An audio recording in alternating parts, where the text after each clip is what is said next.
Shalom, anak-anak muda. Di waktu yang baik ini, saya coba berbagi hal yang sangat-sangat penting, yaitu ada 8 tanda gebetan tidak berniat lebih jauh lagi dekat sama kamunya. Dan harapan saya, apa yang coba saya bagikan ini ngebantu teman-teman muda supaya engkau peka dalam menilai, dan supaya engkau jangan berharap yang tidak pasti. Dan pesan saya, jadilah pribadi yang tegas supaya engkau tidak buang-buang waktu. Oke? So, berikut ini tanda gebetan tidak berniat lebih jauh lagi dekat sama kamu. Yang pertama, balasan chatnya udah nggak seperti biasanya. Udah nggak seperti yang dulu lagi. Udah nggak seru lagi tuh balasan chatnya. Udah datar, udah dingin. Jadi kalau kalian dulu pas pertama-tama untuk PDKT, kalian sangat antusias, sangat semangat, saling sahut menyaut chattingannya.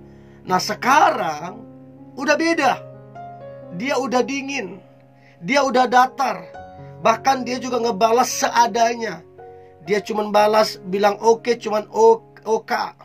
Dia cuman balas di rumah, cuman dia buat di RMH.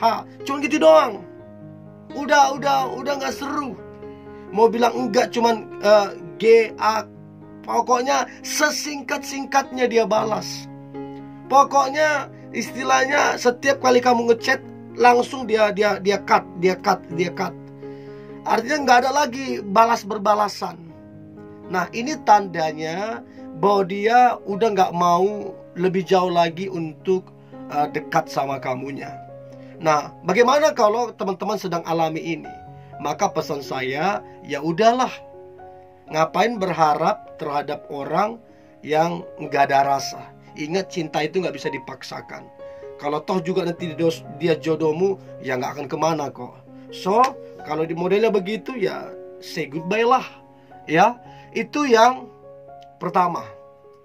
Nah, kemudian yang kedua adalah dia cenderung menghindar ketika kamu ingin telepon, ketika kamu ingin ketemu sama dia. Selalu dia berupaya menghindar. Jadi, kalau ditanya kenapa nggak angkat teleponmu, alasannya terlalu banyak. Terus kemudian kalau mau ketemu, dia juga punya alasan yang banyak. Kegiatan inilah, ada inilah itulah, nggak bisa. Jadi dia sudah banyak alasan dengan tujuan menghindari kedekatan sama kamunya. Ya kalau udah begini, ya gimana lagi? Masa kita mau paksakan dia? Kan enggak. So kalau teman-teman yang nonton ini, faktanya kedekatan kalian udah seperti ini, maka pesan saya, ya akhirilah. Jangan mengemis cinta, jangan mengejar-ngejar. Ingat, yang dapatkan kamu adalah orang yang beruntung. Oke? So itu yang kedua, dia cenderung menghindari ketika ingin telepon ataupun ketemu kamunya. Nah kemudian yang ketiga adalah kalaupun atau kalau seandainya pun kalian ketemu, maka obrolan itu udah gak asik. Dia malas-malasan ngomong sama kamunya. Bahkan yang lebih parah, bahkan yang tidak sopan adalah dia hanya fokus dengan handphonenya. Dia tidak fokus sama kamu. Dia fokus handphonenya, dia fokus telepon atau apa. Pokoknya dia udah gak fokus ke kamunya. Nah kalau begini, cobalah teman-teman perhatikan baik-baik. Di pertemuan pertama, di telepon yang pertama, terus pertemuan yang kedua, ketiga dan selanjutnya, apakah dia tetap sama?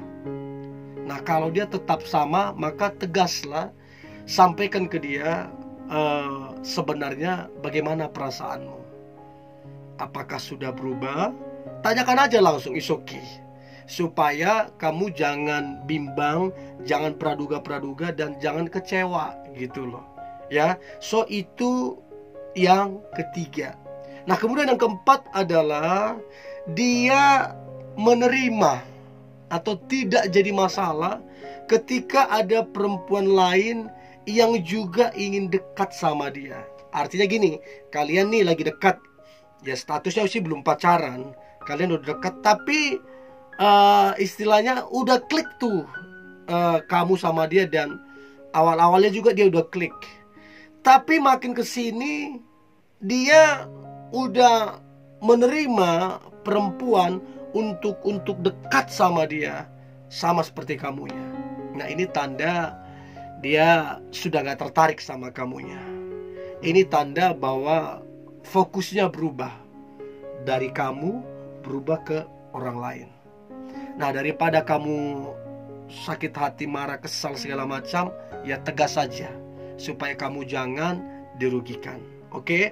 Itu yang keempat. Nah, kemudian yang kelima adalah kalau sudah PDKT lama, artinya kalian udah lama nih dekatnya kalian. Udah lama. Anggaplah kalian dekat udah 2 tahun. Status belum pacaran. Tapi tidak ada kejelasan. Sebenarnya kalian ini apa statusnya? Dibilang pacar tapi nggak pacar. Dibilang nggak pacar tapi kegiatan atau hal-hal yang dilakukan seperti orang berpacaran. Nggak ada buram, nggak ada kejelasan. Nah, cobalah tanyakan ke dia, sebenarnya kedekatan kita ini apa artinya? Supaya teman-teman muda, engkau tidak buang-buang waktu dan berharap-harap yang kosong. Oke? Itu yang kelima.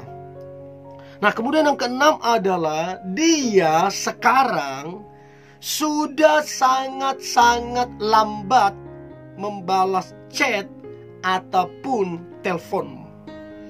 Dan lebih parahnya, kamu ngechat pagi, dia balas sore. Lebih parah lagi, kamu chat pagi, dia balas keesokan harinya. Begitu juga dengan telepon. Nah, ini menandakan bahwa ya gak ada lagi perasaan suka seperti biasa. Ya gimana? Orang kalau benar-benar falling in love, wah itu semangat dia. Detik dia di chat, detik itu dia balas. Detik di telepon, detik itu dia angkat. Karena benar-benar cinta. Tapi kalau kemudian dia sudah lambat, bahkan fatal banget kelambatannya, dan itu sering dia lakukan. Nah, ini yang teman-teman mesti tegas, supaya jangan buang-buang waktu. Oke? Itu yang keenam. Nah, kemudian yang ketujuh adalah dia menyembunyikan kedekatan kalian. Dulu awal-awal di bulan pertama, di bulan kedua, bulan ketiga, dia kenalin kamu ke teman-temannya. Ini deketin, ini nih, kenalin nih, namanya ini namanya ini. Dan teman-temannya tahu kalian lagi dekat. Tapi berjalannya waktu dari hari ke hari, bulan ke bulan, sampai tahun ke tahun, dia mulai berubah. Ya, dia udah nggak lagi memperkenalkan kamu ke teman-temanmu yang lain. Dia semacam menyembunyikan kedekatan kalian. Nah, ini pertanda bahwa dia sudah tidak berniat lebih jauh untuk dekat sama kamunya. Itu fakta, ya. Itu yang ketujuh. Nah, kemudian yang kedelapan adalah dia sudah tidak seperti yang dulu lagi. Dalam arti dia sudah tidak kepo lagi tentang kehidupanmu. Orang kalau pendekatan, dia itu pasti kepo. Gimana sih keluarganya? Apa sih pekerjaannya? Apa sih hobinya? Pasti dia kepo. Nah, sekarang dia udah nggak mau lagi. Dia udah malas. Padahal kan day by day kita harus saling belajar, saling mempelajari pasangan. Tapi kalau kemudian dia udah cuek, nah ini pertanda dia udah nggak berminat lebih jauh lagi untuk dekat sama kamunya. So, teman-teman muda, Jadilah pribadi yang tegas supaya kamu jangan dirugikan dan supaya kamu jangan dimanfaatkan. Oke? Ini yang boleh saya bagikan teman-teman muda. Tetaplah semangat, tetaplah antusias. Hari ini hari yang luar biasa, hari yang penuh dengan mujizat dan berkat-berkat Tuhan. God bless you.